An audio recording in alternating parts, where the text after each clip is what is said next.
네, 안녕하세요. 샤스파입니다. 최근 전기차 열풍이 더욱 거세지고 있습니다. 제가 얼마 전에 올려드린 아이오닉5 영상이 벌써 10만 뷰를 넘었네요. 와, 예전에 비해서 전기차에 대한 관심이 진짜 높아진 것 같습니다. 실제로 얼마 전에 테슬라 모델 Y가 출시했을 때도 대기줄이 거의 1시간가량 될 만큼 정말 오랫동안 기다려서 차를 잠깐 보곤 했죠. 아이오닉5부터는 현대자동차의 신형 전기차 플랫폼인 이 GMP 플랫폼을 활용한 전기차가 나온다고 해서 더욱더 관심이 높아질 것 같은데요. 오늘은 이와 같은 플랫폼을 사용하는 제네시스 민트 말고 기아의 CV를 한번 살펴보도록 하겠습니다. 먼저 구독과 좋아요 부탁드립니다.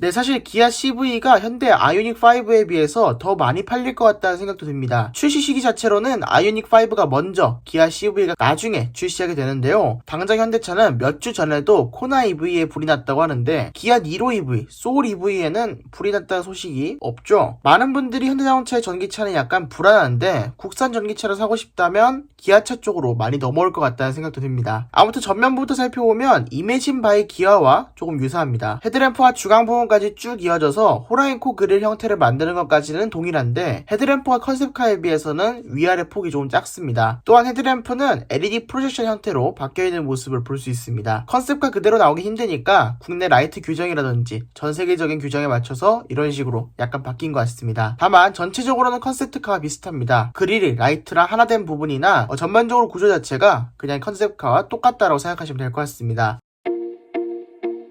아래쪽 그릴은 진짜 뚫려있는 그릴입니다. 일반적으로 이전까지 전기차라고 한다면 그릴 장식을 해놨었죠. 코나나 니로 이런 것들은 그릴 장식을 앞에다 해놨었는데 저 그릴은 진짜 뚫려있는 그릴입니다. 전기차에 무슨 그릴이 필요하냐 이렇게 생각하실 수도 있는데 전기차도 배터리를 냉각시키기 위해서 그릴이 필수적으로 필요하다고 합니다. 그래서 테슬라도 그릴이 없어 보이는 디자인을 하고 있지만 실제로 아래쪽에 얇게 구멍이 뚫려있는 것을 볼 수 있죠. 이렇게 그릴로 바람이 들어와서 배터리를 식혀주는 역할을 한다고 합니다. 앞으로 전기차가 점점 더 높은 출력을 낸다고 하죠. 테슬라 같은 경우에는 얼마 전에 공개한 모델 S라든지 모델 X의 새로운 버전이 무려 1000마력을 넘었습니다. 5인승 세단 그리고 7인승 SUV가 1000마력이 넘는다는 것은 사실 내연기관에서는 상상할 수 없는 수치죠. 우리가 당장 가장 빠르다고 하는 람보르기니 우루스도 그 정도는 안 될 테니까요. 앞으로 전기차가 이 배터리를 가혹하게 활용해서 더 높은 성능을 내게 될 텐데 이럴 때는 배터리 냉각이 필수적이라고 보여집니다. 그래서 기아차의 CV나 아이오닉5 그리고 제네시스의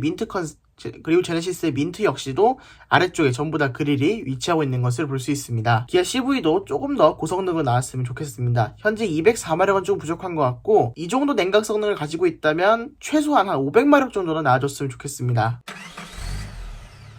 다음으로는 측면부 디자인입니다. 측면부에서 아이오닉5하고 다른 점이 눈에 띄지 않으신가요? 일단 아이오닉5를 살펴보시면 아이오닉5는 전통적인 해치백 스타일입니다. 그래서 루프라인 자체가 뒤쪽으로 떨어지지 않고 쭉 수평으로 되어 있는 모습을 볼 수 있죠. 그렇기 때문에 뒷좌석의 거주성이 상당히 훌륭할 것으로 보입니다. 레그룸도 훌륭한데 헤드룸까지도 많이 확보될 수 있을 것 같다는 생각이 드는데요. 기아 CV 같은 경우에는 뒤쪽으로 갈수록 쭉 내려오는 타입입니다. 패스트백만큼은 아니지만 그래도 뒤쪽으로 꽤 경사가 져 있는 모습을 볼 수 있는데요. 뒷좌석의 헤드룸을 그렇게 침범하지 않는 수준인 것 같아서 저 정도라면 아이오닉에 비해서는 약간 부족할 수도 있겠지만 그래도 이 정도라면 괜찮겠다 이런 느낌이 들긴 합니다. 그리고 현대차 아이오닉5랑 가장 다른 부분은 사이드 미러가 일반적인 사이드 미러라는 겁니다. 정말 사이드 미러인 거죠. 뒤쪽을 볼 수 있도록 디지털 사이드 카메라가 아니라 기아 CV는 진짜 사이드 미러가 달립니다. 제네시스 민트 컨셉이나 아이오닉5 같은 경우에는 전자식 사이드 미러를 달고 있지 않는다면 전부 배뉴 사이드 미러를 공통적으로 사용했습니다. 공용 사이드 미러, 그러니까 공용 부품을 사용한 거죠. 그런데 기아 CV는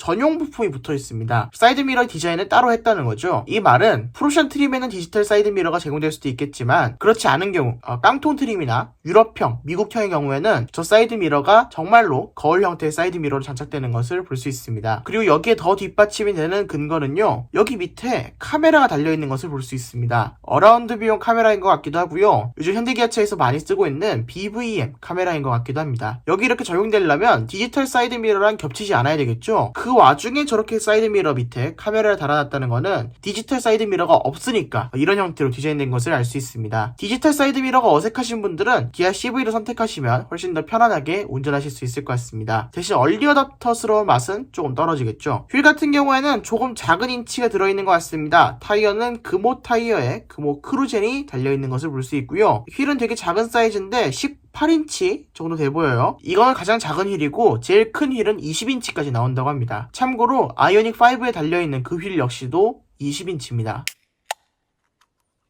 네, 후면부는 확실히 유리가 많이 누워있는 것을 볼 수 있죠. 아이오닉5도 이렇게 유리가 좀 많이 누워있는 형태로 되어 있다고 합니다. 1세대 아이오닉처럼 굉장히 유리가 많이 누워있는 형태는 아니라서 뒷유리 시야는 어느 정도 확보가 될 것 같고요. 리어 와이퍼가 장착될 것 같기도 하고 장착 안 될 것 같기도 한 그런 애매한 수준의 경사를 갖고 있습니다. 참고로 아이오닉5 같은 경우에는 당연히 리어 와이퍼가 있어야지 후방 시야를 확보할 수 있습니다. 리어램프 같은 경우에는 지난번 광고 영상에서도 한번 유출된 적이 있었죠. 기아 자동차의 새로운 로고, 아니 기아의 새로운 로고를 발표하면서 차가 한 대 지나갔는데 그게 기아 CV로 추정되는 차량이었습니다. 그 리어램프 형태가 여기에 그대로 적용되고 있는 것을 봤을 때 기아 CV가 기아차의 광고 영상에 나왔다고 보는 게 가장 합당할 것 같습니다. 네, 그리고 또 다르게 색다르게 여겨봐야 되는 부분은 충전구의 위치입니다. 옆에 코나 EV는 어떻게 주차가 되어 있냐면 정면 주차가 되어 있는데 이 기아 CV 같은 경우에는 후면 주차가 되어 있어요. 여러분들 일반적으로 아파트에 주차하실 때 후면 주차를 많이 하시죠? 그리고 전기차 같은 경우에도 충전기가 보통 벽에 많이 걸려 있고요. 그렇기 때문에 우리나라 충전 환경에서는 당연히 후면 주차를 해야 됩니다. 그리고 애초에 전면 주차보다 후면 주차가 더 쉽잖아요. 그렇기 때문에 당연히 전기 충전기가 뒤에 있어야 됐는데 이상하게 코나 EV, 니로 EV, 소울 EV는 충전구를 앞에다 놔뒀어요. 그렇지만 이제 전용 플랫폼으로 바뀌면서 이런 식으로 리어램프 쪽을 기발하게 좀 잘라서 리어램프의 라인에 따라 자른 거죠. 그곳에 전기 충전구로 만들어 놓고 있는 모습을 볼 수 있습니다. 드디어 후면 쪽에 충전구를 배치해줘서 되게 활용하기 편하겠다 이런 생각도 듭니다. 다만 여러분의 아파트에 완속 충전기 대신에 220V로 꽂는 파워큐브가 있다. 그렇다면 휀더 쪽에 있는 충전구를 조금 더 선호하게 되실 수도 있는데 아파트에 제대로 된 완속 충전기가 있다. 혹은 급속 충전을 이동하면서 자주 하셔야 된다. 이렇다면 후면에 충전구가 있는 게 더 마음에 드실 겁니다. 네, 그럼 지금까지 기아 자동차의 차세대 전기차 기아 CV를 살펴봤는데요. 정말 괜찮아 보이고요. 모델 3를 잡겠다는 차량인 만큼 주행거리도 좀 길고 가속 성능 역시도 모델 3만큼 훌륭하게 나왔으면 좋겠다는 생각이 듭니다. 그리고 아이오닉 5에 비해서 조금 얼리어답터스러운 면은 떨어지지만 그래도 신기술에 대해서 그렇게 좋아하지 않으시는 분들, 이게 한 세대는 지나가야지 그 다음 세대부터 믿고 살 수 있다는 분들은 이 기아 CV가 좋은 대안책이 될 것 같습니다. 당연히 모든 일반적인 자동차랑 구조도 똑같기 때문에 당연히 운전하기도 편할 것 같다는 생각이 들고요. 네, 그럼 지금까지 기아차의 CV를 살펴봤습니다. 구독과 좋아요 부탁드립니다. 감사합니다.